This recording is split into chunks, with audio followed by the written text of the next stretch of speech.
Over to the World of Warcraft panel, all the information you want on the brand new expansion pack. We're going to head on over now for World of Warcraft, an inside deep dive. Check it out. Those crazy comebacks, which can be so exciting. You know, a team can be 2-0 up, and then they lose one game, and then they're like, well, maybe they figured us out. Maybe we need to change now. They start. The World of Warcraft What's Next panel.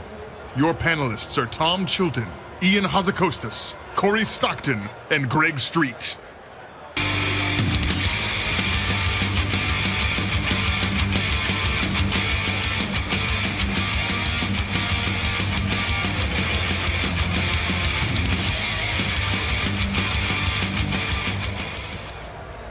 What up, Blizzcon again?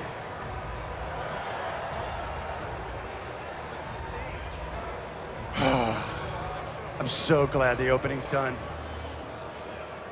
I did. What did you guys think about the announcement? Seriously, we're putting together, that art's not up there, we're putting together one of the most kick-ass expansion sets in a very long time. It's just, it's mighty. So the guys asked me to come with today. They're gonna talk a lot about the systems of the game, what it's gonna be, and they asked me to set it up a little bit. So I'm gonna try and do this succinctly, because it's, as you might imagine, a little involved. Is that artwork ever gonna be up on the screen? It's on our screen. They can't see that. We have the most kick-ass piece of artwork right here. So if that doesn't give you a little bit of an indication, Alex Horley did that for us. He's a bad, bad man. They just look like a 70s classic rock group from hell. Deep Purple. What were we talking about? Warlords. Warlords. Hello, you people, get into my room. So why are we here, Chris? Why are we here? Expansion. How did I want to serenade you from down here, Tommy.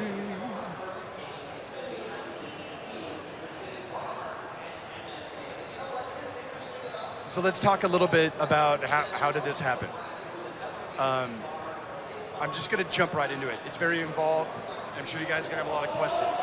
We will get to them as we go through the weekend. We're going to do a lore panel at 2:30 this afternoon in Hall A. The predicating fiction of this expansion set is that after the events of the Siege of Orgrimmar, Garrosh was taken away in chains. We may or may not be doing a piece of fiction to talk about what happened immediately next.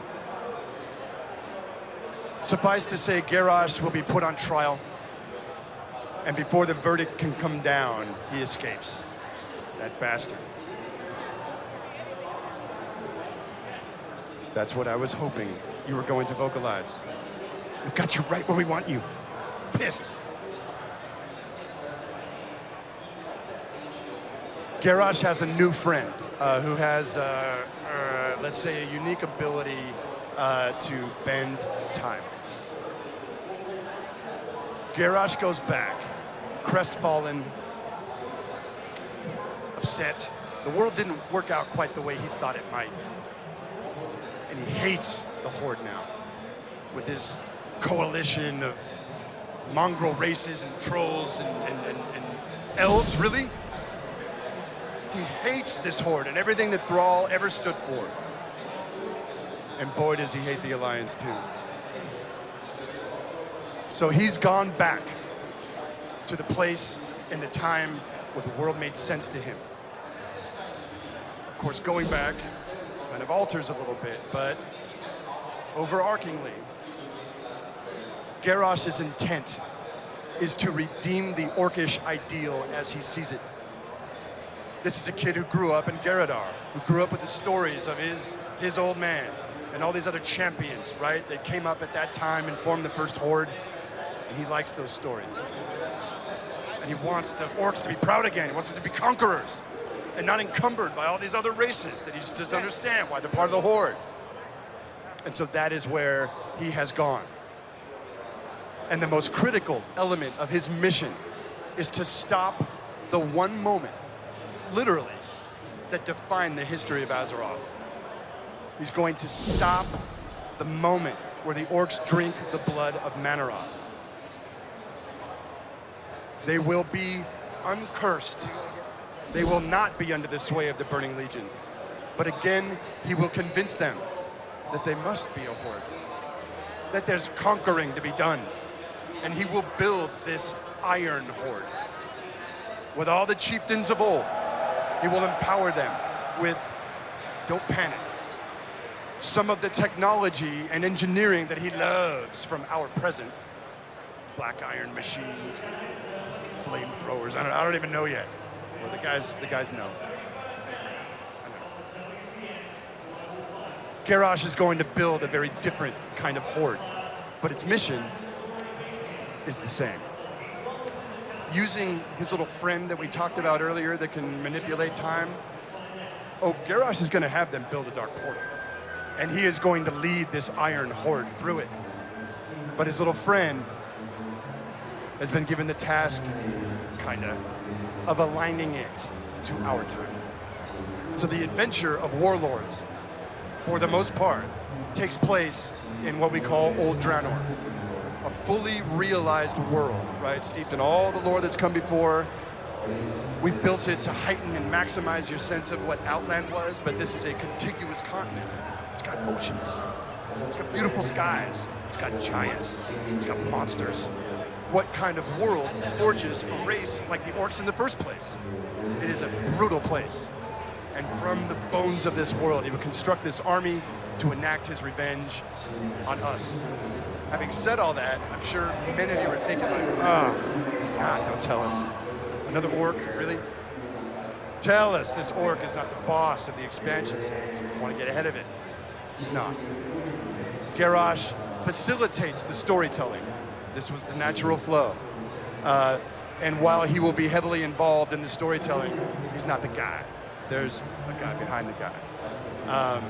Those of you who are astute may conclude very quickly who the guy might be, but we're going to let that ride for a little while longer. I guess I'd also like to tease as the panel goes.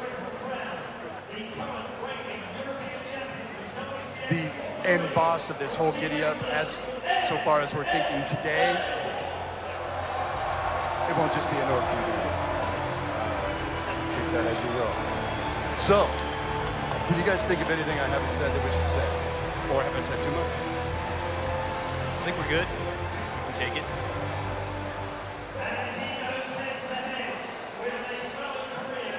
Thinking. I'm not going to do it. Come on. Meaning. We are in a space where we're trying to think very far ahead of the expansion sets we are currently working on. Although we can't get into it today for obvious reasons. How this one escalates and what happens at the end of this one, it's going to spill over into the next one. So as you guys call out names of characters you want to see, yeah, we want to see them too. So as usual, bear with us. I hope you guys are in for the long haul because we are. And we've got expansion sets galore kind of lined up in the queue like bullets in a 6-shooter. So please be patient with us. We will get to it all. Thank you, Chris. All right, so what's up? You know, Chris has been talking about this expansion takes place on Draenor. And what is Draenor, right? This is a brand new continent. This is a new world. This is not the Outland that you guys know. Outland is that shattered remnant of the planet that once was Draenor. And so what we're getting to see here is what Draenor was back before all that stuff went down. This was the homeworld of the orcs. This was the heart of the Draenei civilization. And this is a brutal primal world of giants. It's got 7 new zones, you know, of course, all the bells and whistles you guys would expect. And we'll be talking about all those zones in more detail later on in the panel. What are you here to do? Well, you're here to defeat the Iron Horde. These guys have found a way, as a result of Kairos Dormu and his involvement, to connect this world of Draenor of 35 years into the past and have that portal that gets built up connect to our time, and we have an imminent invasion. So Grommash has united the orc clans. He's brought them all back together, or at least most of them. You'll have a say in some of that. There are some clans that may not join. They plan to take their army through the Dark Portal and destroy Azeroth. This can't happen. You've got to stop it. So next up, we have a map.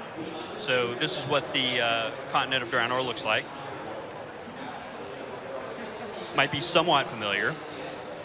Obviously, there's that familiar kind of Euro shape on the eastern part of it. The place that you once knew as Hellfire Peninsula was at the time called Tanan Jungle.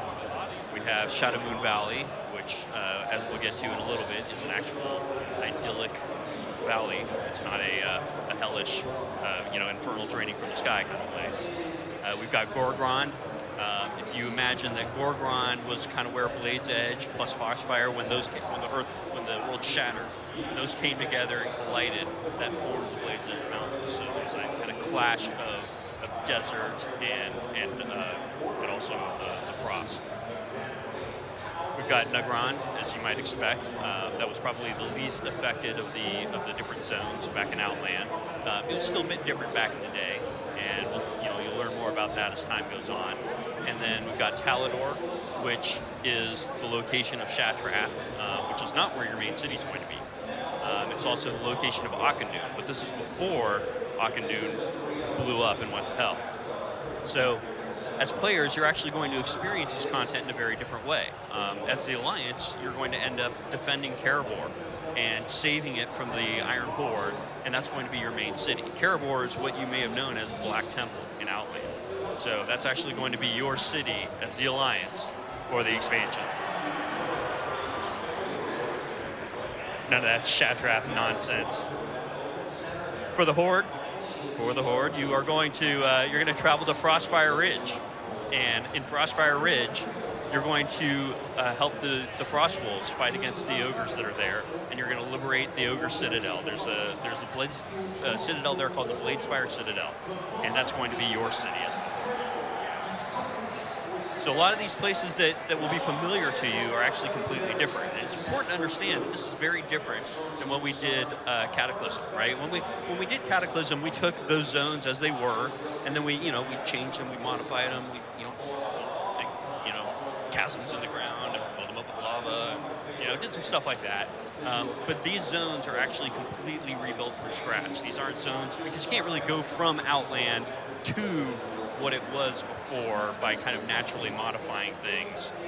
This is actually a complete redo, although kind of faithfully represents sort of a lot of the ideas that you kind of know and love from Outland. So this gives you a sense of scale. Outland compared to Draenor, obviously it was very important to us to maintain very similar proportions so it would feel right. And of course there are new zones. I forgot to talk about Spires of Iraq. We go back there down to the south, Spires of Iraq. That is the home territory of the Arakoa. This is back before they wound up all cursed the way they are in Outland. So you'll see kind of an epic vision of what their civilization was. Oh yeah, so in the corner, you've got at the very bottom left down there, that's a mysterious ogre continent. The ogres came from Britain, right? And the ogres at this time were at the height of their empire. Their empire exists mostly on the continent down to the south, but their influence has spread to Draenor, and you'll see one really epic city built of the ogres. The ogres also have Bladespire Citadel, stuff like that. So you'll get to see their civilization for what it was, before they got pushed into this whole horde thing by the events that you guys know with Manroth and all that good stuff. And Tom, just to jump in on that, the one thing that really makes Draenor different from Azeroth is that Azeroth has all these different empires over time, right? From the ancient Night Elves, the Trolls, there's all these different kind of handprints of who is in control at any given time. And what's really interesting about Draenor is it's a much more savage world. The ogres are really the only civilization that had any kind of empire. They were it. They were the thing. So it's kind of fun, like as their empire's very much in decline by this time, It's really all the cavemen coming out of the woodwork, you know, the orcs and the Maknathal and groups like that are really kind of taking over, you know, the ruins of that former empire. Decadent and degenerate. Oh, well, we've got Farallon. That's TBD. You guys will explore that later on. So what you knew as Netherstorm at this time was Farallon, and you'll be adventuring there in a patch, but it's not there for the launch of Warlords of Draenor. You'll have to. There's a lot to get through. Forward. So with that, Chris, maybe you want to talk about the Orc clans themselves. Sure. So I'll try and go through these really quick. So the Frostwolf clan is a very storied clan. Is the clan from which Durotan, the chief, comes, and his boy to be born one day is Thrall. So one of the really fun things about this expansion set is to actually kind of go back in time. We'll get to this in other panels, but go back to this era, like with Thrall, and he gets to deal with some family business, and he gets to see where he came from and how epic his parents were, and there's actually a much larger family in the line of Durotan, and we actually we get to hang out with them. There's some tension point on, you know, Durotan as a fairly noble orc. You know, will he join this Iron Horde? His worry about the Horde last time is that they're all turning green and growing spikes out of their eyeballs. He didn't think this demon thing was very good for business. So this time around, you know, he's kind of on the line. So that's part of the fun of the adventure, you know, through Frostfire Ridge that we'll have is kind of interacting with the Frostwolves and seeing which way they will go. Shadow Moon, Ner'zhul. Some of you may remember this Yahoo is the orc that one day, well, at least in our continuity, becomes the first Lich King. So at this time, you know, Ner'zhul and his Shadow Moon clan, the Shadow Moon are kind of more like scryers. You know, they kind of read the stars. They're kind of the shaman to the shaman, if you will. So, you know, Garrosh and the warlords have come to Ner'zhul and go, are you in or are you out? And so much of the events of Shadow Moon Valley relative to the Iron Horde are illustrating the kind of crux of the Shadow Moon clan. Are they worthy to be in or to be out? Will history replay itself? The Shattered Hand. I love this clan. They're creepy. Kargat Bladefist was a villain from Warcraft 2. The idea behind the Shattered Hand is that they were not a natural clan. They were orcs from many different clans who were enslaved by the ogres and worked in the mines and just had a miserable existence. And Kargat, being one of the most clever and willful and just frankly big of these orcs in bondage, one day decides that he's had enough. And he strangles one of the ogres with his slave chain, and he uses his axe to cut off his own arm and sever the chain that bound him to slavery. And then he throws that bloody thing at the feet of all the orcs around him and goes, "Who's next?" And they go, "We're with you, man." And so the whole giddy up in this clan is to kind of fasten on to sever their own hand and fasten on some kind of piece of weaponry or something. And they're a very dark, very pain-minded clan. The Black Rocks are the backbone of the Iron Horde. In our timeline, Blackhand was the first war chief, and we depicted him as kind of maybe a little craven, like a bully, and he loved to lord over people. As we see him as a younger orc here, without the influence of, it's weird, it's like create a problem for you guys, without the influence of Gul'dan, we'll get to that later. Blackhand's kind of a more honest orc. And the Blackrock clan, we show they're smiths. As Garrosh comes from the future with these kind of, for all intents and purposes, blueprints, kind of crazy tanks and war machines, it's the Blackrock clan that will stand up and really create their giant, you know, smoke pumping foundries and build this war machine for these warlords. Their land of Gorgrond, the current area it's trying to think of the Outland equivalent. It's kind of in the middle. It's kind of a little bit of like where Blade's Edge begins to happen. As you see on the earlier map, we have the Sea of Zangar, but the Zangar Marsh has not yet formed. Though there's a little bit of some toadstools, things like that. But Gorgrond is kind of central Draenor, and they come from a place of lots of steam and lots of ore and things like that.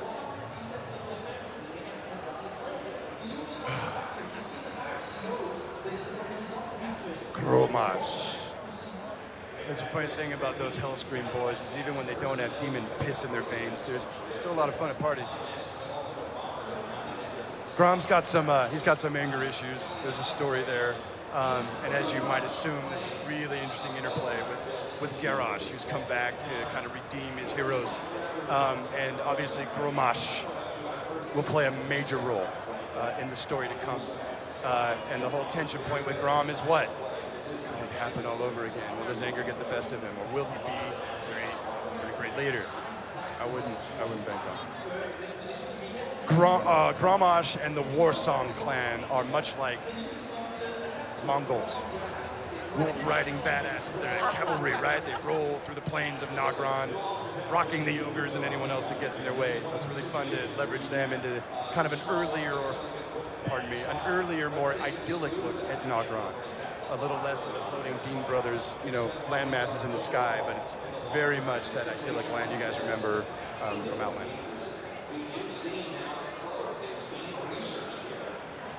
The Bleeding Hollow, another one of those, just like the Shattered Hand. I love this clan, and not a lot of people know a lot about it. That is probably because we hadn't made up a lot about it until very recently. But Kilrog Deadeye, the Bleeding Hollow are a very shamanistic clan. They come from the Tanan Jungle. The Tanan Jungle is the landmass that will become Hellfire in your timeline. Back in the day, it was a very lush, very monstrous jungle. And the Bleeding Hollow, with their deeply shamanistic roots, well, I would say they're shamanistic, but they're absolutely out of their mind. They are a dark, bloody-minded clan, and their shamanism is very tribal, and it's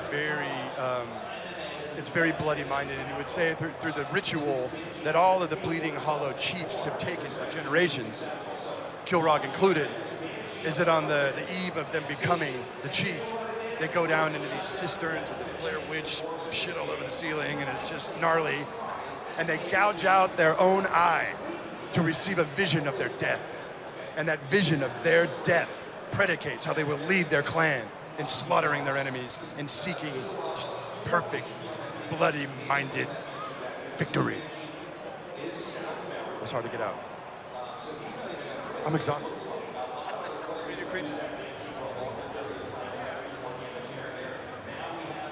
Yeah, we're good. All right, so next we're going to talk about some of the creatures and the zones you're actually going to see in Draenor. So this is a list of just some of the races and the creatures that you're going to come across here. As Chris and Tom were talking about earlier, one of the cool things about Draenor is there's not a lot of civilized, established races here, so it gives us a chance to do just a different set of things, these giant, brutal creatures that you're going to run into. We've got some concept art here, a few of these. A lot of you might remember Gron from Burning Crusade. The Gron here are a completely different breed. You can see here they've been subjugated by the Iron Horde and being used as part of the army. This is another really, really awesome, unique-looking creature. This is called a Genosaur. Now, you can't really get the scale here from this picture, but this creature is something along the lines of the Magnetar from Northrend. It's kind of in that scope, so imagine this thing lumbering across the plain towards you. So here's the ogres. We mentioned earlier that this is the homeland of the ogres. These aren't the same ogres that you know that you fought in Dire Maul. These ogres they're bigger, they're stronger, they're vicious. I think you can get that vibe through the concept art here. And then another new creature, brand new race, these are the Saberon. The Saberon are a race that you're going to find all across Draenor. It's not something that's just located in one zone. You're definitely going to be fighting with them a lot throughout the expansion. Here's a Dragonfly. So to get kind of a sense of the scope on this, you can't tell it here either, but we're planning on making this a mount. So when you think about Draenor, it's like things like this. They're these creatures that you might be used to, but we're showing them in a whole different way here, just because this land is such a different place than anything you've been to before. Speaking of flying creatures, this is the Chimera. So what's neat about this Chimera is, on top of the fact that it flies, it's also got a full set of combat animations. We're going to be able to fight this guy as a boss, fight him in the world. It's another one of those creatures that you see it and it just looks savage right off the bat just from taking a look at it. And that's the feeling we wanted to get with Draenor. So, those are some of the creatures you're going to find there. But how do you get there? What's the experience? How do we actually, get there and get started on this stuff? We decided to build a very specific introductory experience that all players will go through. Probably feels similar to anyone that did the Death Knight experience. That was a very guided, specific thing to jump you right into the story and get you started. The same thing that we want to do here. We're going to send you on a suicide mission through the Dark Portal to at least give you a chance to get a foothold in Draenor. So we're going to have a launch event before the launch of Warlords that'll kind of set this up. The Dark Portal is going to turn red out in Blasted Lands, and people are going to start realizing something's up. We've got to deal with this. You are the one who's going to deal with this. We're going to send you through. You got to do something about the portal so you guys can even get there and get started. What's great about this is it puts you right in. You don't have to do a quest and read about it. We're going to let you play it, let you experience it as quick as we can. Now, once, depending on if you're Horde or Alliance, once you finish the intro experience, you're going to go to your first zone. For the Horde, that's going to be Frostfire Ridge. Frostfire is a really unique looking zone. It's a frozen tundra, but we've mixed it with this element of active volcanoes. So it creates a really awesome look. It's very different than anything we've done. It's the home of the Frostwolf clan. So you're going to end up meeting up with Duratan here and help them. They're locked in this gnarly war with the Thunderlord clan, another local clan from the area. Now the Thunderlords are in the process of joining up with the Iron Horde. So it's really important for you to help put a stop to that and help the Frostwolves really establish the fact that they are not going to join the Iron Horde. Spoilers. Whoops. There's one more really important race in Frostfire, and that's Ogres. The Ogres have a fortress here called Bladespire, and you're actually going to help early on. One of your first things you're going to do is try to recapture that fortress so you can turn it into essentially your capital city for the expansion. This is where hopefully you'll bind and do everything from this space. So this is where Frostfire is on the map. It's up here in the northwest. Here's a look at the zone map itself. There on the western side, you can see Bladespire Fortress. You can kind of get that vibe. It's obviously a snowy, cold zone. Got a little bit of concept art here. This is something we had early on that helped us really get the vibe, get a feel for what it was going to look like. It's got these unique rock structures throughout the whole zone. Really sets it apart from anything. A little anecdote on that, actually, is that we originally concepted this zone as a purple desert. Yep. But it wasn't really working for us. Turned out everyone that saw it kept saying, why is that snow purple? And why are the really frost wolves in a purple desert? Fine, it's snow already. Sometimes we're dumb. Yeah. But we made it work. It's awesome. But we could talk about it and look at pictures all day, but what better than to show you guys a video? So let's take a look at it.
And that is Frostfire Ridge.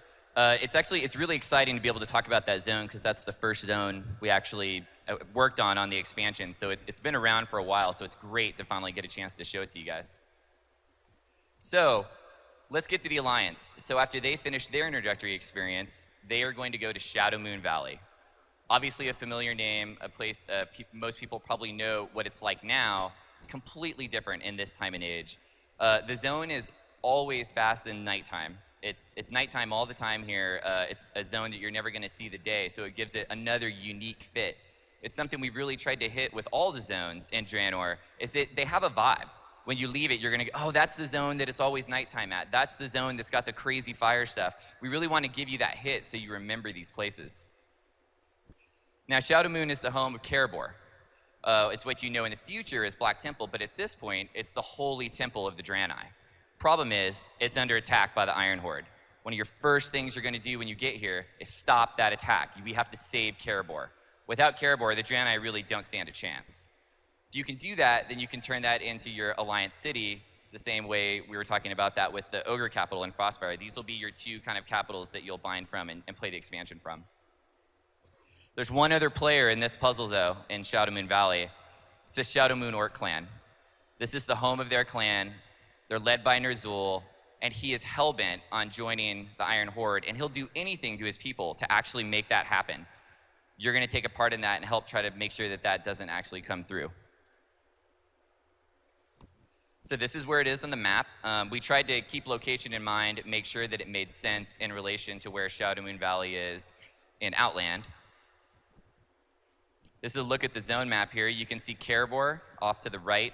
The Horde invasion comes in from the north there at that dock. The Shadowmoon clan's kind of located, got a couple different camps across the zone. It's a really awesome piece of concept art that we got early on. Helped us set the mood and the vibe for the zone. I think we saw this and we were like, well, why don't we just have it be like this all the time? This looks awesome. But again, let's just take a look at it in game. But before we do that, we wanted to give you a quick reminder. This is what Shadowmoon looked like before. It's a fell-ridden piece of just, I mean, there's a huge volcano in the middle of the zone. It's got Black Temple in it. I mean, the place was just a mess. So what you see here is going to feel much more idyllic, a completely different scene. Let's run the video.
So that's Shadowmoon Valley.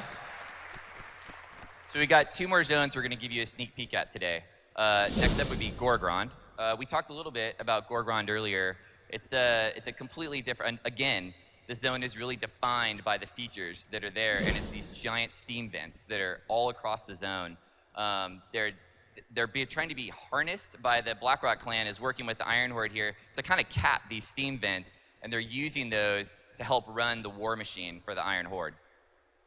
So you can see where the zone is here on the map. It's on the northern side, kind of nestled right between Frostfire and Tanan. Here's kind of a look at what, early on, we were concepting a lot to get the vibe for what would these steam vents look like? How could we really sell them in the zone in a cool way? This piece really helped define what we moved on to from that.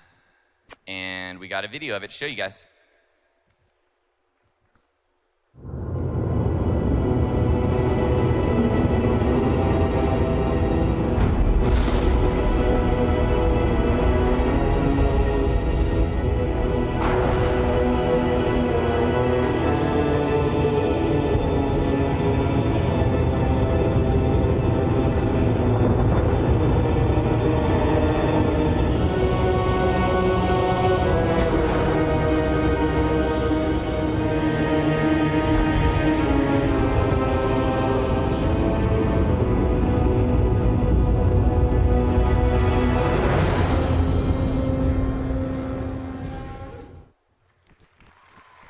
So you kind of got a sneak peek there at the end of a little bit of the Blackrock Foundry. It's actually going to be one of the raids that you'll be playing in as part of Warlords, and we'll talk a little bit more about that later in this panel and a little bit more in our panel tomorrow as well. So finally, we'll wrap up with Talador. Talador, in current time, is what you would know as Terakar Forest. At this point in time, it's basically the home of the Draenei civilization. Shatrath is there, but Shatrath is much larger than what you remember. It's actually a massive part of the zone actually looks like a city that comes out from Shatrath and extends across it.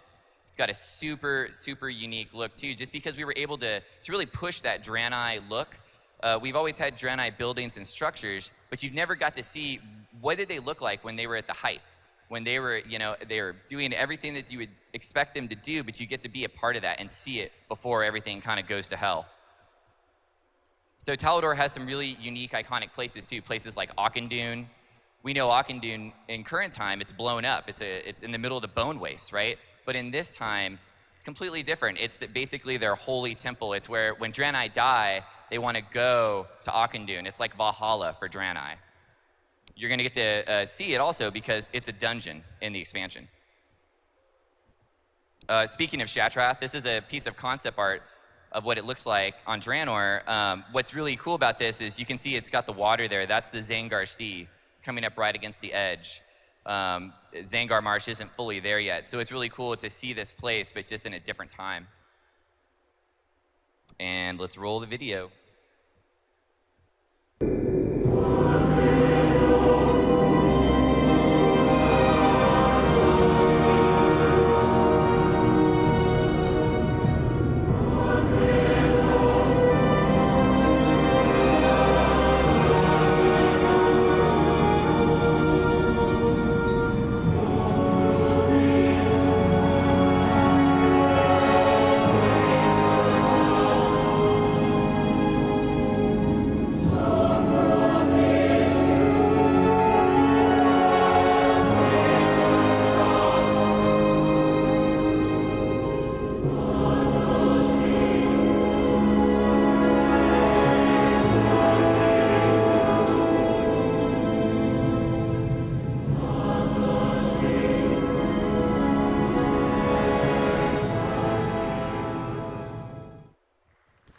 So that's a sneak peek at 4 of the 7 zones in Draenor. Hope you guys like that. It's stuff we've been working on for a while, so super rad to be able to show it off. So now let's maybe talk about a small requested feature.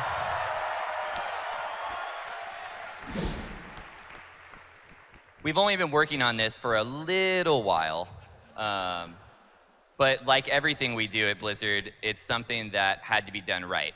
And to do this right, it was going to take time. But I think you guys are going to be super stoked to see what we've come up with. So we had a lot of guidelines when we went into this project. There were things we wanted to make sure happened. Number 1 was to keep the soul of the original characters. When you log in with that female troll and you've got a unique hairstyle, you've got unique tusks, we want to make sure it still looks like what you know and what you've played for all those years, but that it just looks better. We don't want it to feel different. We just want it to increase the fidelity, have things look a lot more like in the current age. So the fidelity has been raised on all this stuff, from textures, polygons, effects, all the different things that you'll see on hairstyles and stuff like that. We've really gone to the nines on this stuff. Most of all, though, is the facial detail. All the emotes across the game, we've fully rigged the faces, so the characters have teeth, they have tongues, they can smile, they can emote. It really is, it completely changes that flavor of that character. But like I said, in a way that still feels like the soul of what that character is. On top of all of this, we've had to mod the animations to go with all these new models. So it's really been a lot of work, because we can't just go in and update the polygons and expect it all to work. There's a lot more polygons that have to be animated. We've got to make sure everything matches up, cloaks, tails, all that stuff. So it really has been a labor of love. We're super excited to show it to you guys today. So we've got 3 races that we're going to give you a sneak preview of here. This is the male dwarf as it exists today. This is the new male dwarf with the updated model. Here's just side by side. So you can kind of see how his beard is still the same beard style, but we've added adornments to it, make it look cooler, make it feel like it fits. Next up would be the orcs. Popular race. Current orc, and here's the new orcs. Here they are side by side. Again, same thing. He's got those lamb chops. They just look a lot better. And finally, come on now. Gotta rep the gnomes. So here's the existing gnome, and then here's the new model. I think this gnome very specifically shows what all that work has really paid off. The fact that this gnome looks so much better, but man, I'll be damned, it still looks like a gnome. So we've also got some video to show you guys of these guys in action.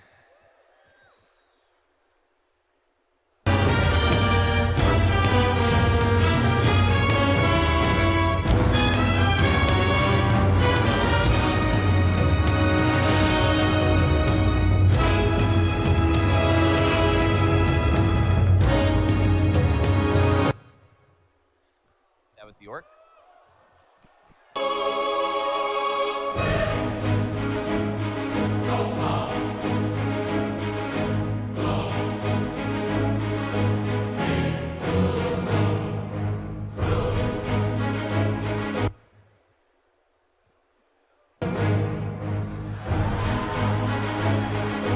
Come on. Gotta have a gnome dance. Shake it.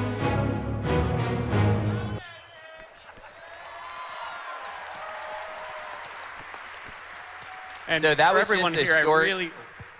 That was just a short sneak preview of the character models. There's a World of Warcraft art panel where they're going to go into explicit detail on more races, how they did this stuff.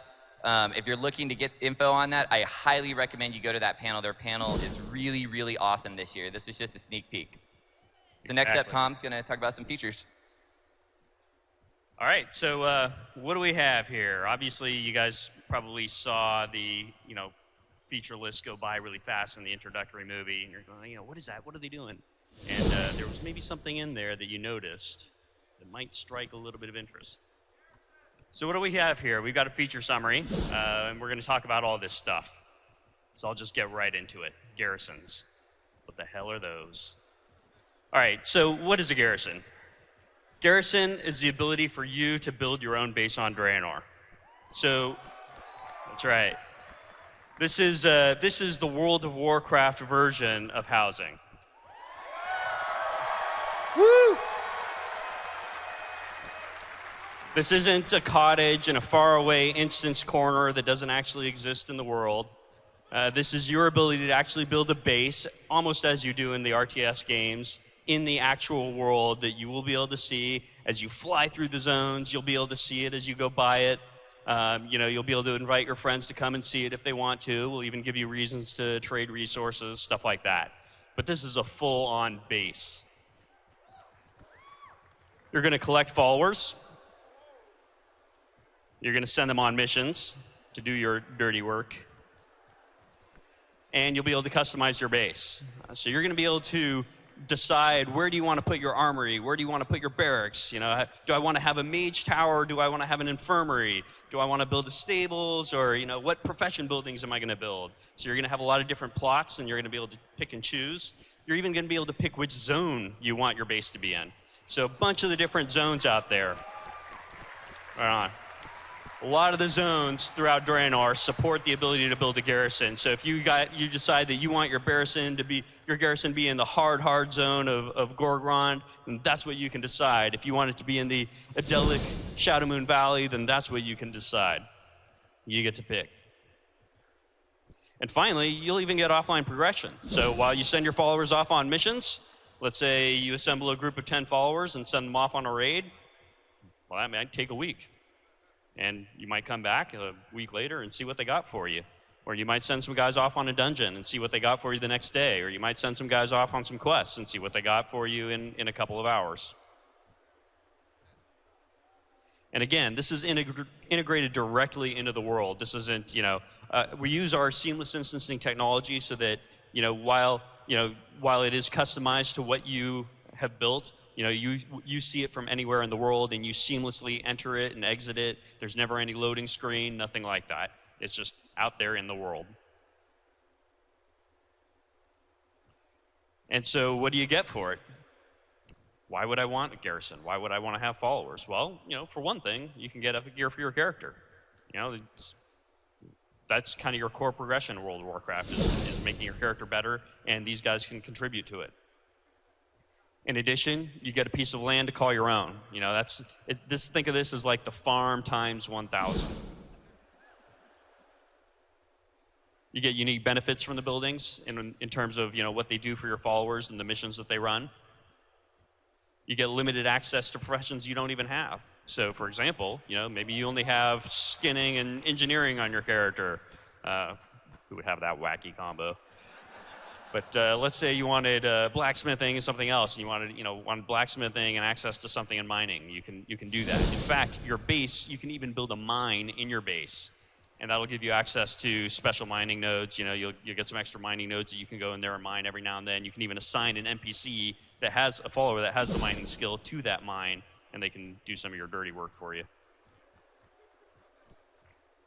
So Corey's going to talk a little bit more about exactly how the garrisons work. So your garrison grows. When you start, it's going to be really small, and you're going to be able to expand it over a number of tiers. And every time you expand it, you're going to get more plots where you can build buildings Tom was talking about earlier, so you can get more bonuses as you grow this stuff. You get to pick which buildings you want. So like we said, you could build an armory over here, put a stable over there. Each of these buildings, though, offers bonuses that are completely different. So there's going to be some choice about what you want to do with that building and which one you think is most important to you.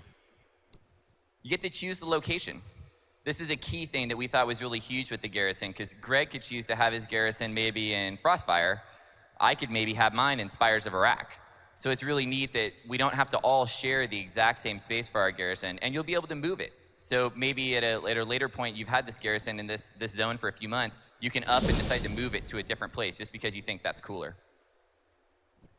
Your garrison is the point of interaction, though, with all of these followers that you'll be collecting. So you'll be going to the garrison to manage your followers, send them on missions, to do that stuff. So it's really an active place. We're going to really set it up so it feels like if you found a follower, you're going to see that follower walking around in the garrison. You gave him a name, you'll see that name when he's walking around in there. We really want it to feel like it's your place. Going along with that is the concept of monuments and trophies. What this is a way to show off. If you've got this big piece of land here in Draenor, we should let you do some stuff with it. So we're thinking the idea behind this would be monuments could be tied to achievements. So let's say you got the achievement for exploring the entire world. You went into every single zone there is. We could give you a monument per se that's like maybe like a big globe or something that looks really cool in your garrison that you can show off to other players. Same concept with trophies. Maybe you kill a rare mob out in Draenor somewhere. You kill a chimera or something, and you get to bring back its head and mount it in the town hall in your garrison.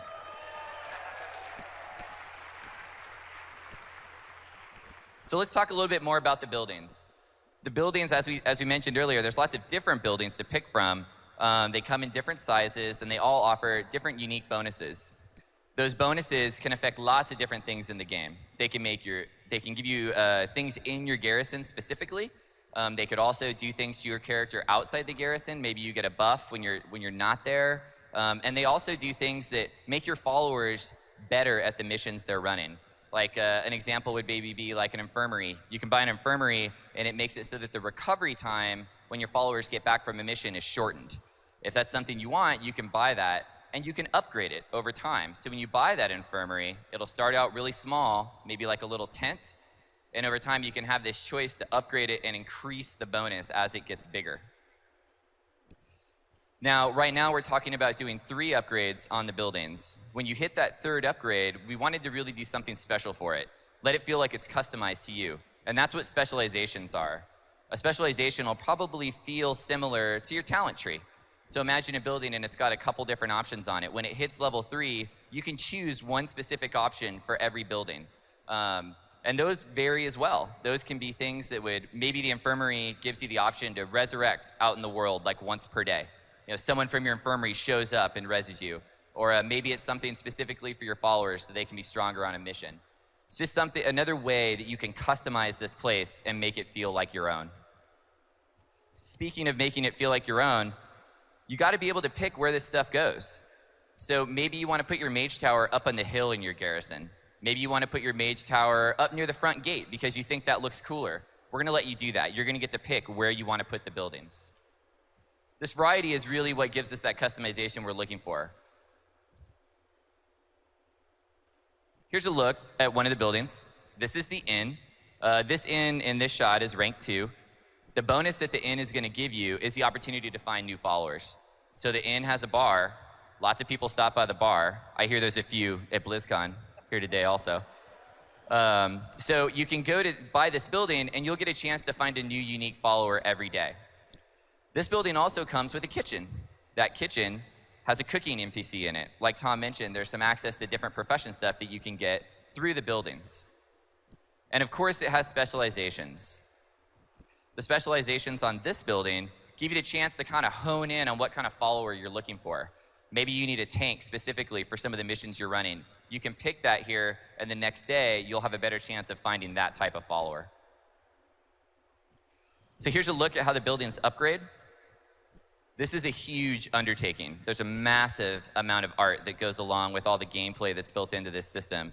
Each building has unique art like this that upgrades over time with it, both the interiors and the exteriors. Speaking of interiors, that's a look at the barracks from the outside, and this is the inside, so you can just kind of get a feel for the level of detail we have in this stuff. Now, this is a look at a work in progress UI of how we would see people interacting with the garrison. So on the left there, you can see your buildings. So you can pick a building and just drag it over to a slot. The plots themselves come in 3 sizes, so you just match up the building with that size, pay the currency cost that it'll be to build it, and off you go. Anyone that's seen the pet stuff, it's pretty similar. This is a video showing the garrison upgrading.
So before you ask, yes, there is separate art for Alliance and Horde. Horde will get their own complete, unique set of buildings and have their own look.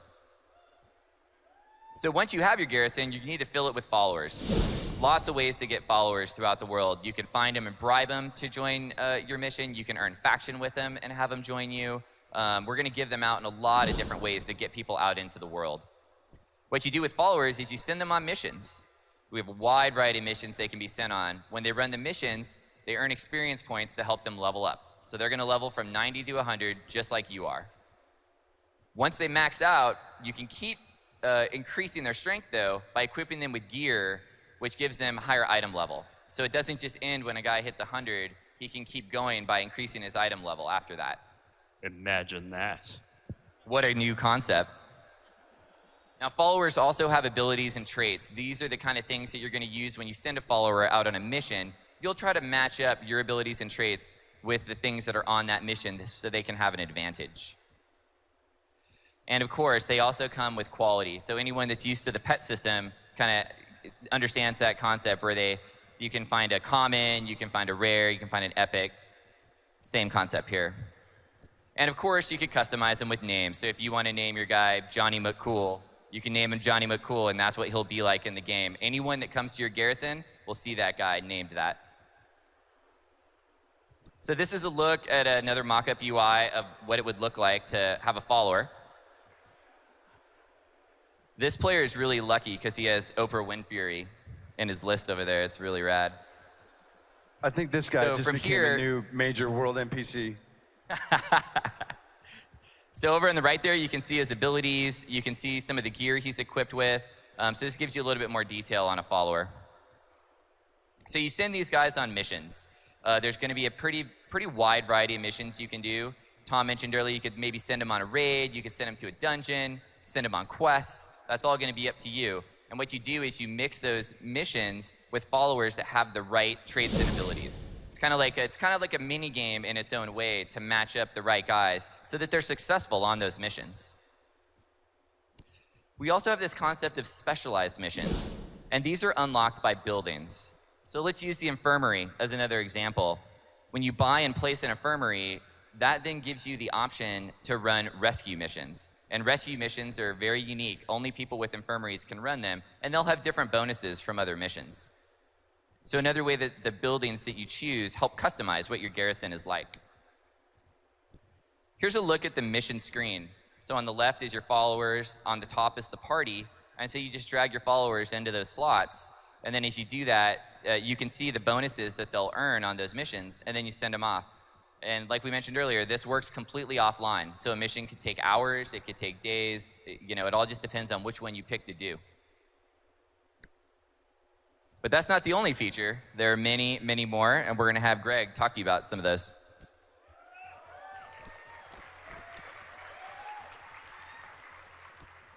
All right, BlizzCon, you still with us? I know it's a lot of information. We've got a lot more to go. It'll take about 2.5 more hours, and we'll be good. Boost to 90. Look at this orc. He's so happy. What are we talking about, Boost to 90? So you'll hear us say this a lot this weekend. WoW is a game that is better with friends, such as all of you. So tell me, do you know this story? You get a friend, someone who hasn't played WoW with you, or maybe they took a break and they want to come back, and you're like, awesome, we really need a healer. Just play for the next 4 or 5 weeks, get some gear, and then you can finally raid with us. And the dude's like, okay, I'm in. It is awesome that all of you, I'm assuming everyone in this room has a max level character, and a lot of you probably have many max level characters. But we want to make sure all your friends do too. We want to make sure as soon as Warlords of Draenor comes out, all of you can get in and jump right into the action without having to go back to Burning Crusade or Lich King and play catch up for weeks and weeks. So, when you purchase Warlords of Draenor, you get to boost one of your characters to level 90. For some of you, this may be a character that never quite made it. For a lot of you, this is going to be, you just got a brand new level 90 alt. If you've ever experienced what we do with Scroll of Resurrection, we want this transition to be really clean. We don't want you to have a lot of, Fell Iron or some quest in Grizzly Hills that's half completed. So we'll clean up your bags, we'll clean up your quest log and your action bar. We're not going to take anything away from you. It'll all be there. We just want to make the experience really seamless. You can jump right in and start having fun in the Return to the Dark Portal adventure. Inventory updates.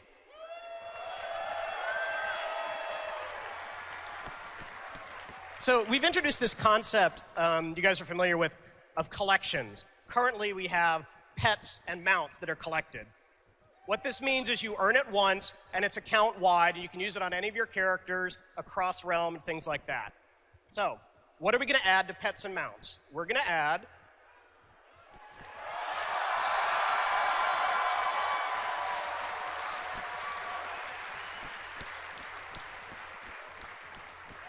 So this is your new heirloom UI. Anything you want is stored here.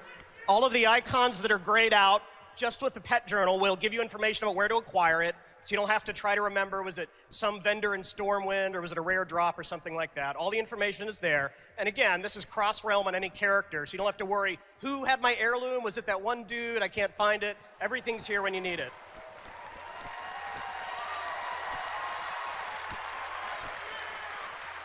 We know, it's time. You've earned it. It's really account-wide. And then this is the toy box. It works similarly. You can see a couple of the toys up at the top are starred. We've also added a mount journal that also has starred favorites, including a button that's like summon random favorite mount.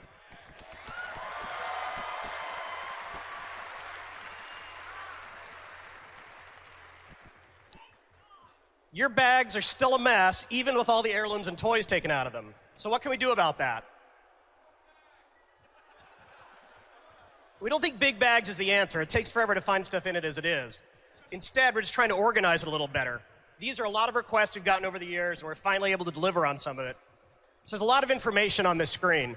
The first thing is you can assign each bag a particular type of inventory. So you can say, I only want consumables to fill up this bag to help you find your stuff better. Secondly, you'll see the white icons indicate new items that have gone into your bag since you last opened them, so you can find that new stuff pretty easily. And then we also highlight the different quality of the items. You can see some of the rare and epic items have their appropriate blue or purple outlines around them. And then finally, the bag that has all the gold icons shows you quickly at a glance that that's vendor trash that you can safely get rid of.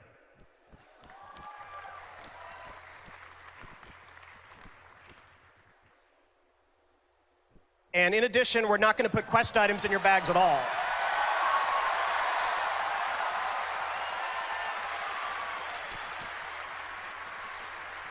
We'll just store these items right on the Quest UI so you can see them. If there's a clickable item, it'll be there. And again, hopefully, we may give you bags that are slightly larger, but overall, it should be a much better experience, and you'll spend more time killing orcs and less time organizing stuff. He didn't mean that, orcs. It wasn't personal. The bad orcs. And then finally, we're just going to allow you to craft directly from your bank.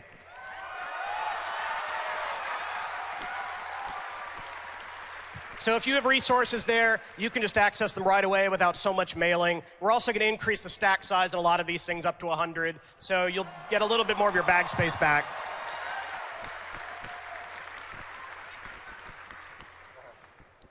What is the adventure guide? Now, I know all of you out there are masters of World of Warcraft. You never have any questions about where to go or what to do next. But we know that's not true of everyone out there. So the adventure guide is really designed, particularly when a new patch comes out with new content, and you're like, am I supposed to finish doing the current stuff, or am I supposed to jump right away? Blizzard, tell me what to do. So the adventure guide is a path to gear upgrades. It shows you the new content that's out and what might be appropriate to you. And most importantly, it's customized for your character individually. So this happy little gnome here, we've identified, plays a lot of PvP. So if you can imagine, when the Siege of Orgrimmar patch came out, we would tell them, hey, Deepwind Gorge is out, that's something you want to try. And we noticed that you're rank 7 in the Brawlers Guild, so maybe you want to go to rank 8. Along the bottom, we also show you, based on your current gear, the kind of raid content that we think you're ready for.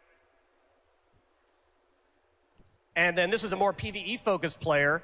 One of the things to point out is that we mentioned the Sky Golem specifically because we know you're an engineer. So we can customize all of this for your character. If you haven't played a dude in a while and you come back in, you can kind of figure out what you're supposed to do next. Level 100 talents. We can't count, so we gave them to you 5 levels early. You can go play Frostfire or Shadow Moon today at Blizzcon.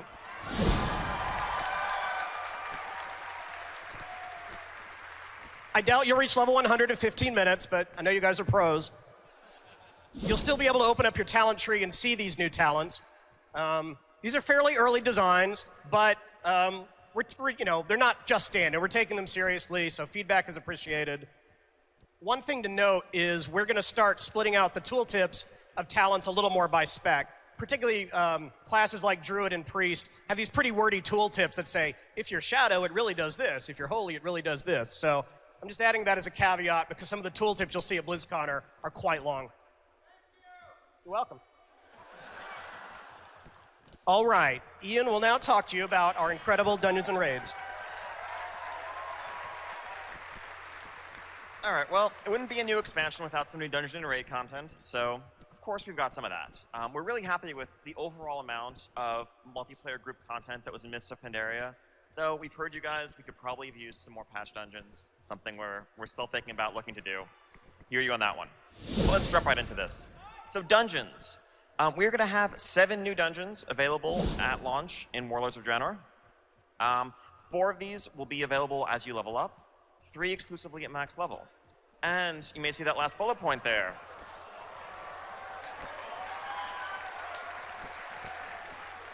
So we always look to see, if it makes sense with the story that we're telling, where the expansion's going as a whole. It's great to have this opportunity to revisit old favorites, old classic dungeons, update them the way we've done with places like Deadmines or Scholomance or Scarlet Monastery. And given the central importance of the Blackrock clan to the Iron Horde and their plans, this felt like a great time to revisit Upper Blackrock Spire. So that's going to be overhauled, and it will be a new dungeon available at level up as well as max level. And you can see what's going on there. There are some interesting things. We're going to have normal, heroic, and challenge difficulties of all these dungeons. One slight difference between this and Mists of Pandaria is that we will have normal versions of the max level dungeons to really flesh out a full tier of itemization and progression to help you get ready for some maybe more challenging heroic dungeons. So between these max level normal dungeons and scenarios, you can be prepared. And we're happy with how challenge modes have worked out in Mist, so we're continuing to do them to provide some really challenging multiplayer group content for people who want to push themselves in dungeons. So, one dungeon, let's take a close look at this. The Bloodmaw Slag Mines. It's located in Frostfire Ridge, and the Bloodmaw Ogres are just running this brutal mining operation inside pretty much an active volcano. It's a 4-boss dungeon with a non-linear layout, so you can kind of work your way through as you choose, though the final boss will be the final boss regardless. What's going on here is ogres that are, putting Frostwolf orcs, putting Draenei hard to work in this volcano, and as you go through, depending on your faction, you will liberate them, kind of stage a revolt, raise allies on your side, and take down the cruel master of the mines. Now, this dungeon is completely playable on the floor of Blizzcon today, so if you are here with a few friends, guildmates, you can line up as a group of 5 and jump right in. If not, maybe you can spam the equivalent of a trade chat as you're waiting in line, try to find a group to put together. While this dungeon is in a Horde starting zone, if you're Alliance, you'll have an item in your bags that will teleport you to the dungeon. So both factions can check it out. Curious to see what you guys think when it's on the floor. This is a look at a 2D layout for the dungeon. Here you see some of the non-linearity. Basically, there's a ring that you can work your way around. One boss on the left side, one boss on the right side, one patroller that makes his way through the mines as a whole. Once all 3 have been defeated, you can access the boss in the back. And we have a video for you guys. We'll walk through the mines.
So, and of course, that's just one dungeon of the many. Some of the others that you're going to be seeing in Warlords, there's a dungeon set at the Blackrock Foundry in Gorgrond, where you can really see the Blackrock War Machine kind of in full swing and help take that apart.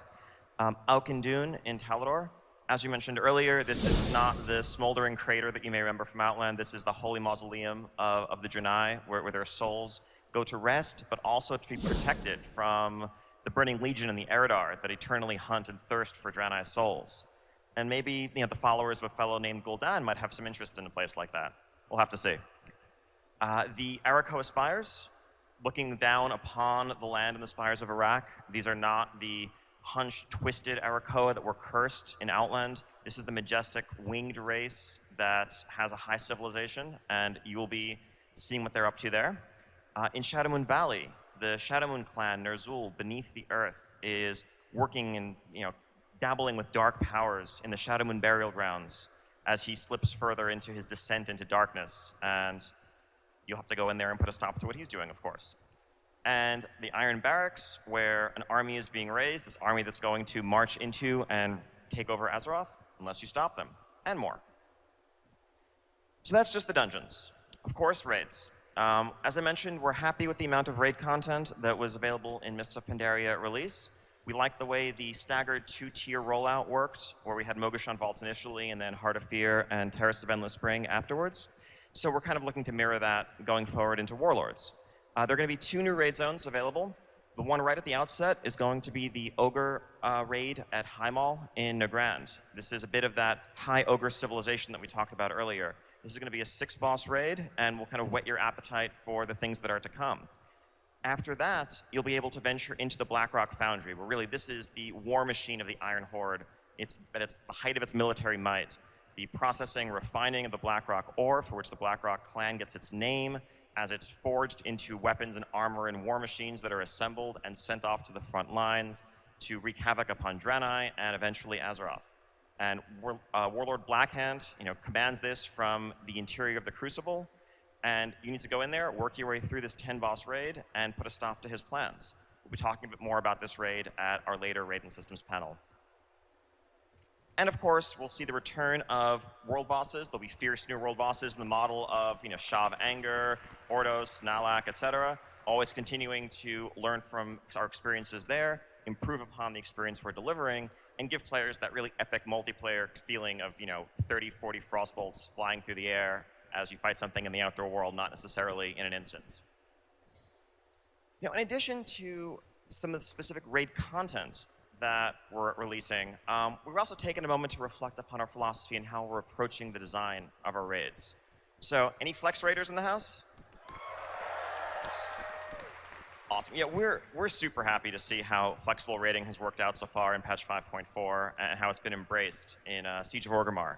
I think that really, flexible raiding offers a solution to a lot of the social problems that often are one of the downsides of group raiding. Anytime there's a mismatch between the number of people on hand that want to raid and the fixed size of raid content. If you have 8 people looking to do a 10-player raid, well, you're going to have 8 pretty unhappy people. If you have 12 people looking to do a 10-player raid, well, then you have to deal with who sits on the bench, maybe no one wants to. That's not very much fun either. And one of the great things about the flexible structure is the ability to come and go. If you don't have to feel guilty if you miss a raid, or if someone logs on in the middle of the night, they can hop right in. You just keep going. And it's really opening an experience that we think of as a core part of the multiplayer role-playing experience to more people. And that's fantastic. Now, for several years now, for a couple of expansions, we've supported a parallel 10 and 25 player structure. From Wrath of the Lich King onward, and then in Cataclysm, we really took efforts to make them truly equal in terms of difficulty and reward. But there have been tensions throughout that system that we've experienced, and trying to reward them equally, trying to keep the difficulty equal, while trying to recognize the logistical difficulties of keeping a 25-player roster together, but also not making the 10-player raiders feel like second-class citizens. There's been this kind of struggle, this back and forth between the 10 and the 25 camps. Well, one of the things that we see out of Flexible, one of the potentials of flexible raiding, is that in this 10 versus 25 war, everyone can win. And we see Flex as the way forward in that regard. So we're looking to see how can we expand flexible mode? How can we expand the scaling tech that we have to suit other types of raid structures, other difficulties? How far can it go? One of the first things that we realized when we were testing flexible mode of Siege of Orgrimmar on the PTR is that actually, really the biggest difference between that and normal mode raiding was just the tuning. People who might have tested the very first early flexible tests on PTR may remember when we were scaling your item level down maybe a bit too far, and the tuning was maybe a little bit too high, it actually felt pretty much just like a normal mode raid, except you had 21 or 19 or 14 people, and that was the core difference. So obviously that wasn't our tuning target for 5.4 Siege of Orgrimmar flexible mode, but it was this great proof of concept for where we could go in the future. And we see no reason why what's currently normal mode difficulty can't just work flexibly instead. So you can do it with 10, 25, 14, 19, however many people you have on hand.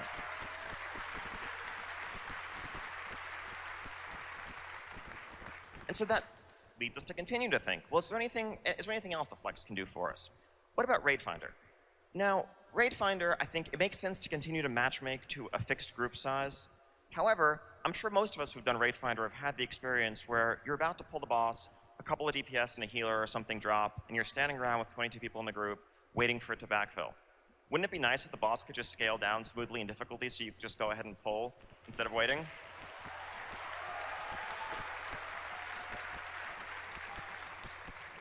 With flexible scaling, we can make that happen. Now, so is there anything Flex can't do? Well, okay, yes. There's one area where we don't think that Flex scaling is really very well suited is the most cutting edge, the most tightly tuned hardcore content, because the reality is it's a challenge for us to begin with just to tune it correctly for 2 difficulties currently. And this is the audience that really is going to try to min-max and take every possible advantage. The last thing we want to see is for the right answer to be to do boss 3 with 17 people and then drop to 14 for boss 4 and so forth. No one wants that. We're not going to do that. Don't worry. But what that means is that really cutting-edge content is best suited in terms of tuning, in terms of presentation, to a single raid size. And we've been looking, since we've been getting rid of this parallel 10 and 25 structure in our normal mode, and we've been thinking, what can we do about that for our current heroic mode? And what we're doing is looking to consolidate to a single 20-player raid size going forward. We were trying to pick an intermediate point that would be a compromise between the 2 existing raid sizes, but also allow for us to do some things like assume that you have at least one of every class present. So if you really missed the Enslaved Demon mechanic on High King Malgar way back when, or Spell Steal mechanics, we can do that. I don't know that we do exactly that, but we can do that. And it will provide a much more level playing field, more tightly tuned content, and a better experience all around going forward. So to sum up, this is the picture of raiding in Warlords of Draenor. We're streamlining. We're condensing from 6 separate modes of raiding down to 4. We'll have Raid Finder, which exists largely as does today, with the benefit of being able to scale slightly to accommodate variances in group size or maybe to improve queue times. We will have a normal mode that scales flexibly from 10 to 25. We'll have a heroic mode that scales flexibly from 10 to 25. And for those seeking the ultimate raiding challenge, we have mythic difficulty at a fixed 20-player raid size.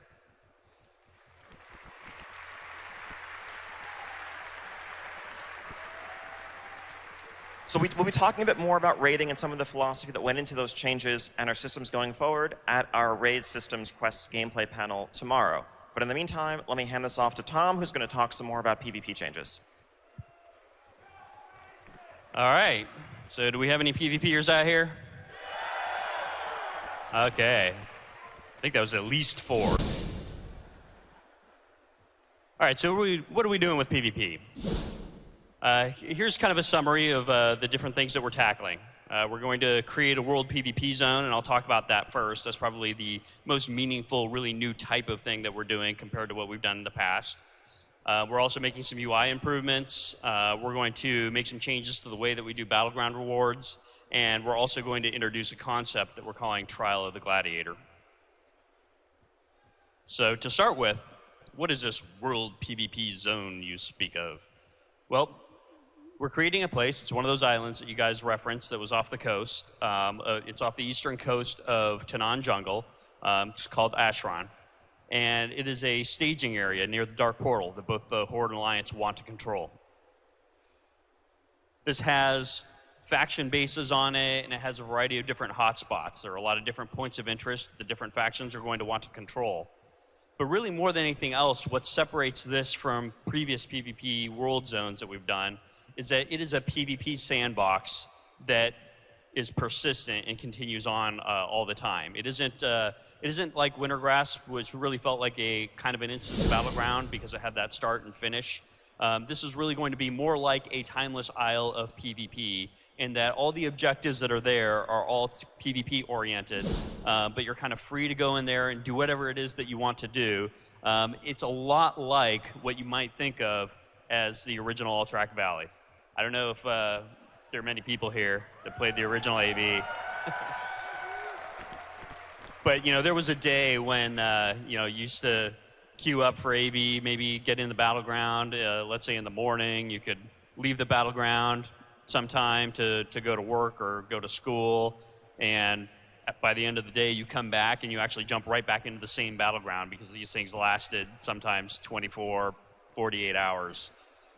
So that's really what this zone is all about. This is a persistent war in this zone that's going to swing back and forth as time goes on. You can come and go whenever it is that you want and take part. There are a lot of different objectives in the zone, so you'll be able to, kind of pick out whatever it is that you want to do. Do you want to take over the mine to, contribute more supplies to your team? Or do you want to try to build a siege vehicle to take out the enemy base? Whatever it is that you want to do. Maybe take over a tower, etc. And finally, this will use our cross-realm technology, right? Because obviously, I'm guessing maybe some of you play on a realm that doesn't have the best Horde versus Alliance faction population balance. So what we're going to be doing is we're going to be pairing up realms so that when you go into this zone, and you'll fly into this zone seamlessly, just like you do with cross-realm zones, you will be paired up with other realms that have the opposite problem that your realm has. So really what we're going to be able to do is to create a faction balance using the cross-realm tech that is at least far, far better than what it is on your home realm today. And you guys will, duke it out over that territory. And then if the faction balance changes for whatever reason, we can at any time pair up different realms. So there it is off the coast of Tanan Jungle. This island actually existed in some of the really old Warcraft maps, was sort of referred to as the Deathwing Island mysteriously. And this is just a concept piece, it's just a mock-up to show kind of some of the environment and art assets that we're looking at using. There are a lot of different pieces that we're going to be assembling to create the Horde and Alliance bases, and there are going to be a ton of different points of interest around also. You're looking at a zone that's going to have constant, non-stop action going on. So for any of you PvPers that really want to just feel like you can go to a zone and hang out and have some kind of, entertaining killing of the other side without a whole lot of structure, this is the place to do it. You'll get to build and commandeer siege vehicles. Some of these are vehicles that you might build over the course of multiple days, right? You might gather some materials on one day and continue your progress on the next day, and then eventually build your machine of mighty destruction and have a rampage on your enemies for a while. You'll be able to reduce the enemy base to rubble, and the battle will rage on. Here are some of the siege vehicles that you'll get to use. You'll also be able to commandeer some of the Iron Horde siege vehicles that are around. The Iron Horde has had a presence here also, so you'll get a mix of different stuff. We have things like the Incinerator. We have the Blade Mortar that shoots this, giant net full of old weapons at your opponent, so it just kind of flays them with shrapnel. Good times. So next up, we have our UI improvements. We have a lot of different things that we're going to try to do to the UI to just make the PvP experience cleaner, a little easier to follow, all that kind of stuff. We have our objective tracker. We're going to do capture status so that you can actually see how much progress you're making toward capturing a point of interest. And we've got some little screenshots to show you what that looks like. So imagine you're looking at the Arathi Basin map, and right now, today, unless you have a mod like Deadly Boss mods, you really don't have the ability to see how much time there is left to capture a point of interest. So now you'll actually be able to see that right on the map. I'll zoom in a little bit, right? So you'll be able to see how close you are to capturing it. We'll also be able to reflect that in the actual world assets themselves, right? So today you see, when you capture the blacksmith, let's say, you see the Alliance flag go up. And then it's gray until you finally capture it, and then it turns blue. But now it'll actually fill in with its color as it's in the process of capturing. So even just as you're fighting out in the world, you'll have a better sense of how close you are to capturing that point of interest. We're also going to introduce the concept of a battleground score. So the battleground score is something that we're going to be able to do to give players a clearer sense of how they're doing in the battleground. Here's a little screenshot of what the scoreboard's going to look like in 6.0. And the default sorting, you'll notice, is by score. Today, the default sorting is by like killing blows. A lot of people resort their battleground scoreboard by damage done, or if you're a healer, by healing, stuff like that. But it's really hard to get a sense of exactly how you're doing versus other people, and that feels like not really the best way to sort. So we've heard a lot of feedback over the years that players really want to get a better sense of how well they're doing in a battleground, and this score will factor in everything that you're doing. It's really, a lot of it is based around the objectives that you're completing, and then of course your damage and healing factor in as well. Your deaths, your kills, all that kind of good stuff. This way, you really have an ability to look at it and see, okay, how am I doing? And potentially, it could play into the rewards at the end. It could also maybe help us identify AFKers better, too.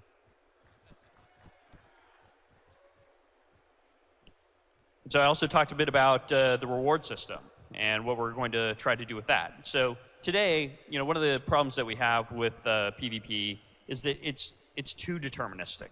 And we love some of that determinism in that okay, well, I need this much honor to be able to buy the legs that I want to buy, or the helmet or whatever. But it feels a bit formulaic in that from week to week, okay, well, it's going to take me about 8 battlegrounds and I'll have enough honor to buy the pair of pants, and it just feels very formulaic. We thought it would be really cool to break that up with bonus random rewards. So, of course, the honor system is going to stay in place, and you'll still earn honor, and you'll be able to buy the items exactly as you do today. But wouldn't it be cool if at the end of any given battleground or even arena, if you had a chance to get lucky and win some stuff in advance? Hey, here's to getting lucky. So what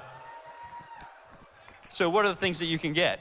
You can get items, maybe that pair of legs that you really have been wanting to buy. You might get lucky and roll that and happen to get it in advance. You might get some bonus honor. You might get some bind on equip gear. And so while the bind on equip gear might not be the stuff that's a direct upgrade for your character, it might be, depending on where you are in your progression. It could also be really cool to put on the auction house and actually make some money off of doing PvP. Imagine that. Also, we'll have things like consumables, stuff like that, so that, if you ever wanted to have, something like the battleground potions that we used to do back in the day, this is a really cool way to earn those things. Finally, we'll also be able to do a weekly quest to upgrade an item, so that it takes a little bit of the pressure off of your honor in terms of, should I buy an item, or should I use my honor to upgrade an item, or that sort of thing. We'll be able to do a weekly quest to complete, to win a certain number of battlegrounds or arenas, and as soon as you do, then boom, you'll be able to upgrade an item. And last but not least, I want to talk a little bit about this thing that we're calling the Trial of the Gladiator. And so you might be asking yourself, what is the Trial of the Gladiator? I know what gladiators are, but how does this work? Well, Trial of the Gladiator is the arena ladder. I don't know how many of you are, fairly competitive in the arena these days, but yeah, hell yeah. So one of the problems that we have is that it's very difficult to find people of your caliber, if you're a really high-end competitive player, to play with at the same time. And so really the Trial of the Gladiator is taking the concept of the arena ladder that we have right now and really focusing it to concentrate the queues at certain periods of time during the week, so that you really get a lot of people in the queues at the same time, and that it also provides great benefits to us in terms of finding people that are exploiting. I don't know how much you guys know about it, but pretty much any time there's an exploit going on with the arena ladders, or even the rated battleground ladders, it has something to do with a couple of sketchy dudes logging in at like 4 a.m. and queuing against their other sketchy friends and manipulating the ladders. And so by concentrating all the activity into a shorter period of time, it gives us an ability to monitor that much more closely, and also it makes it a lot harder to exploit because there are a lot of people in the queues when that thing's happening. In addition, one of the really exciting things here is that we get to use what we call tournament rules. So this is a lot like the way the arena server works, right? So when you go to the arena server, it's not a competition about gear. Anybody can go to the Trial of the Gladiator and use the vendors and put on the gear that they want to use and hop right into the Trial of the Gladiator. It is purely about the skill. So if you're the kind of person that doesn't want to grind toward your gear on a season-by-season basis, this is the thing for you. You show up, everybody has the same item level, you pick which items that you want to use, and you jump in there, and that's what you use. Your PvE gear won't work in there, only this stuff.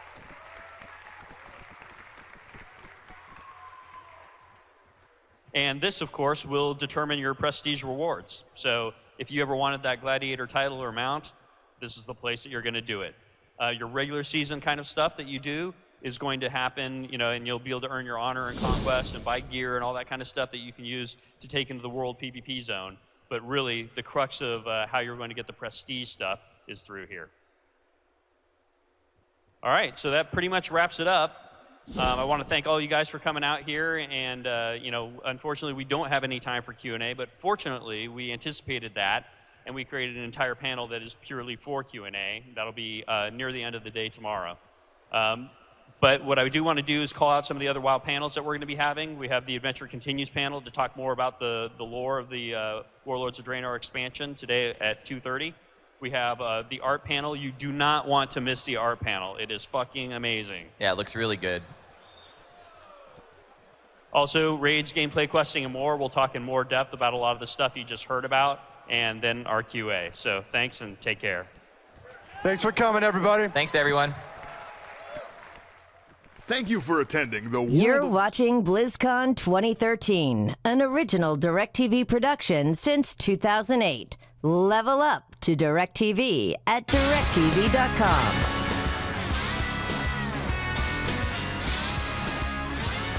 Who's live here on DirecTV, the virtual ticket.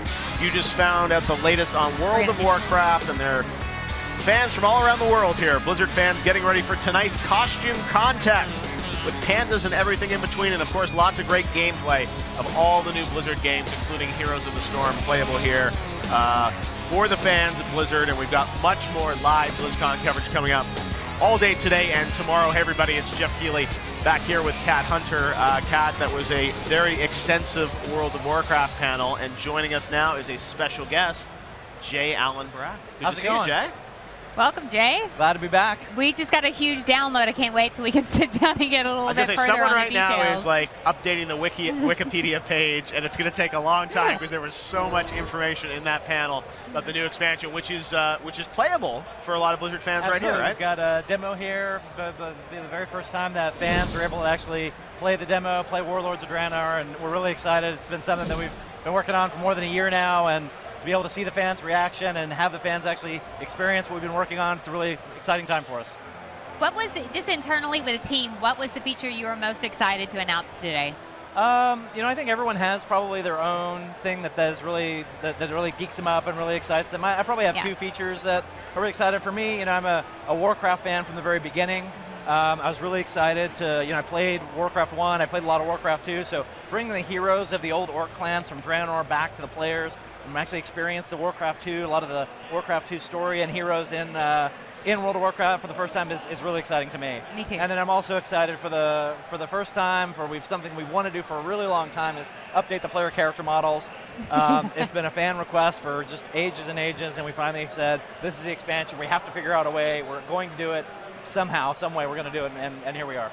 And Tom mentioned this, that it was super important that they stay very true to the characters. And I heard that when Chris Robinson was designing these, the artist wanted to go a little crazy, but he reined him back and said, we have to stay true for this first time. Yeah, absolutely. So we've got players who have played, many, sometimes hundreds of hours with these characters, and so they know them, and they are them, right? Those are their heroes in World of Warcraft, and so it's very important to have a very consistent look, a very consistent animation style. We really wanted to feel like just a better version of you. We weren't trying to re-envision the characters. We weren't trying to redo and hey, let's try to bring this up to date with some kind of completely new way of thinking about it. It's really just trying to make it the better version of what it already is. Well, it seems like you've done that for sure by looking at it. Now, you guys have it playable here. You say you've been working on it for a year. So does this mean we're not going to have to wait that long for this expansion? Any sense of when we're going to get to? That's funny. We actually don't have a release date. We don't have a release time frame other than to say that it's going to be next year sometime. All right, next year. But it seems like it's pretty far along, right? Well, we've been making progress. All right, well, that's good to see. Now, if you guys have questions on Twitter, you can send them to us at Jeff Keighley and at Cat Hunter, and we will get them right in front of Mr. J. Allen Barak here. I'll actually start with one from Bryce Gamble about what we just talked about. So will the Druid forms be updated as well? He mentioned the Moonkin specifically, but there's several others. Yeah, we've updated a lot of the older Druid forms over specifically the last expansion. Moonkin is sort of like one of the last ones that hasn't been touched. Right. It's definitely on the list for something we want to do. I don't know if we'll make it before the expansion comes out, but it's definitely something we want to do. On the list. Fantastic. All right. Let's see what they're saying on the internets here.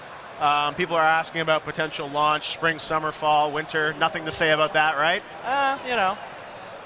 Next year. Next year. 2014. All right. We're not really the best at giving schedules, for sure. Really? All right. Good stuff. Let's look through here, see what else people have to say. Well, send us your questions. While you're looking, I want to ask you a question about Garrison. So we have several questions about that on Twitter. I would like to mention their name, but I will summarize some ideas.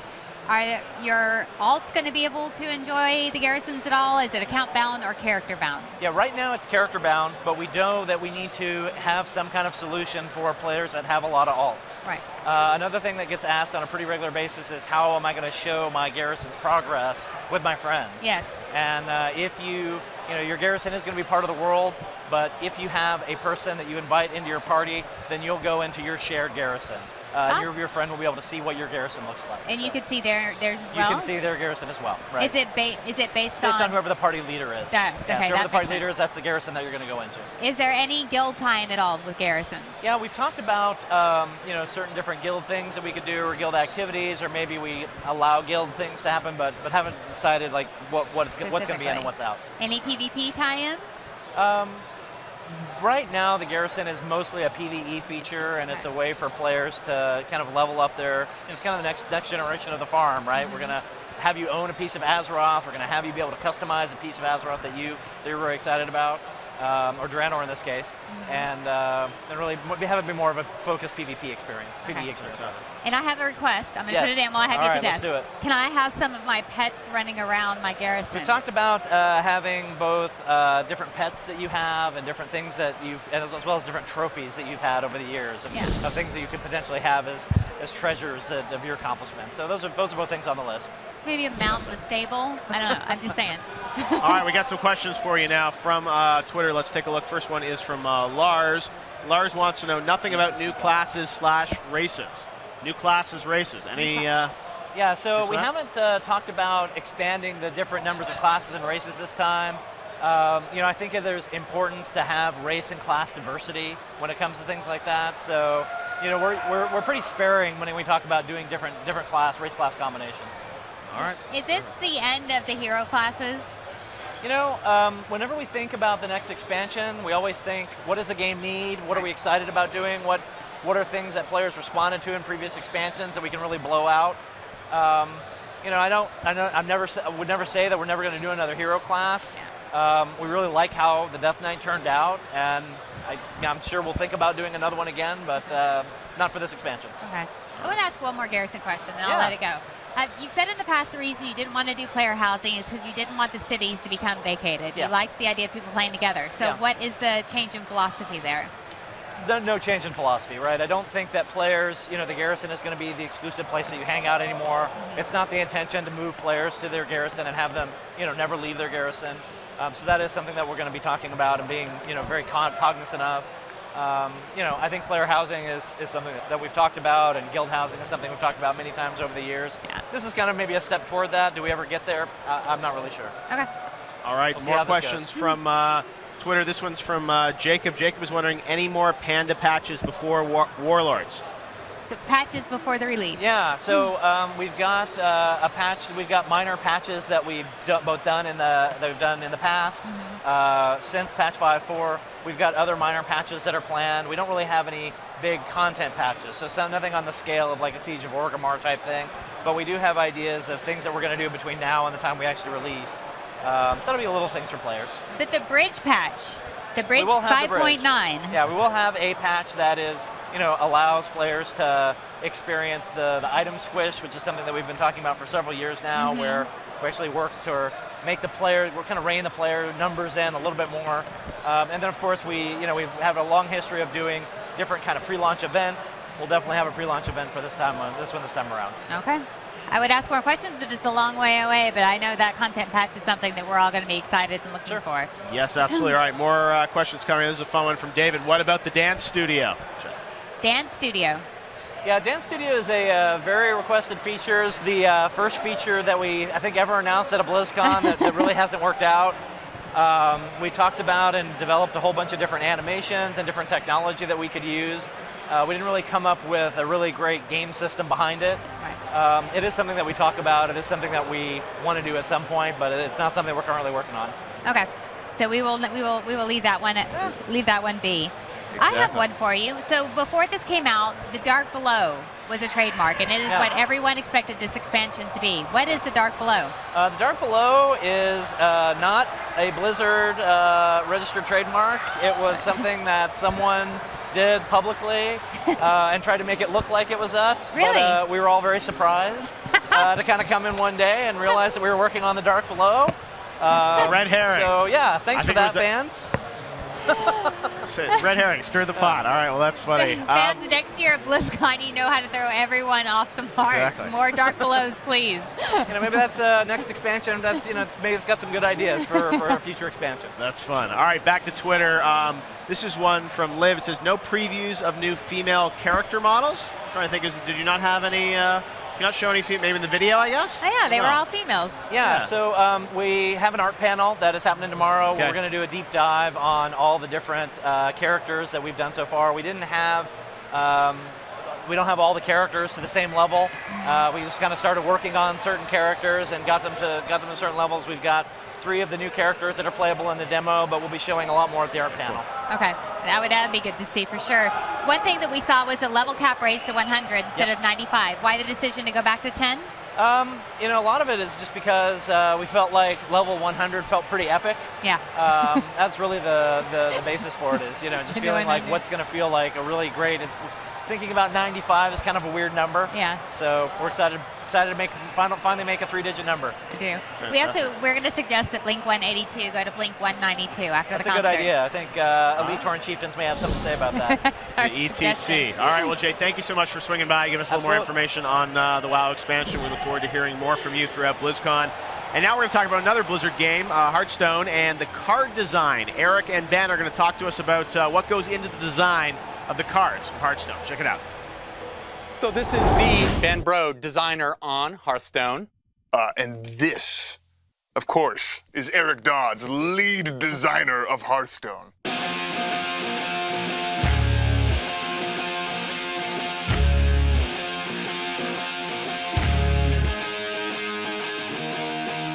What makes Hearthstone fantastic as a collectible card game is that it's a game that everybody can jump right into. It's a game really with no barriers. You can play it very easily, you can learn the rules almost instantly, and play it for free. Whether you've played World of Warcraft before or you've never played a Warcraft game, the lore and the art and the stories of Warcraft, it's such a fun way to experience those through this new lens.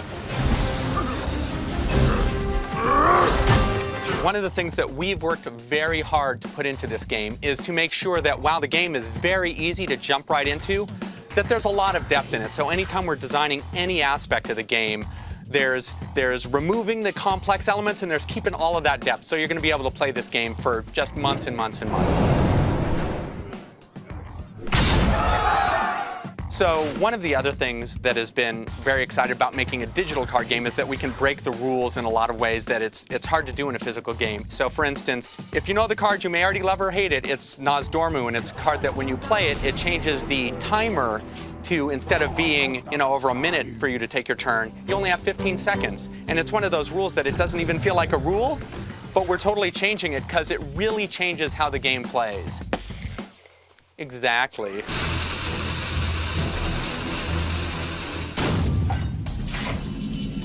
We tried some pretty ridiculous things in the past with rule breaking because it's kind of a new space. You know, what can you do in a digital world where the cards aren't even, you know, they're not in front of you? We put cards in your opponent's hand. We copy cards out of your opponent's deck. At one time, I think we had a card that every time you moused over, you took a damage.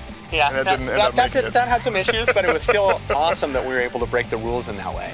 When we're creating cards, it always starts with kind of a need, like a hole. Like, what do we need this specifically in a Paladin legendary card? Yeah, or this card is too good and we have to replace it, or there's an issue with it. So there's always a need there. The best place to start in a problem like that is to start huge. Ben will throw 20 ideas at me and I'll throw 10 ideas back, and we start to narrow in on what's the right idea here. And sometimes it takes a couple of iterations, and then we go back to an earlier idea, tweak it a little, and realize that that was the perfect card. Sometimes I forget things. Certainly, in a lot of these design discussions, people may or may not be carrying weapons with them while the discussion's going on. It brings a little extra element of danger. Do you like to play with fire? I love building interesting decks, and so when we design cards, we look for cards that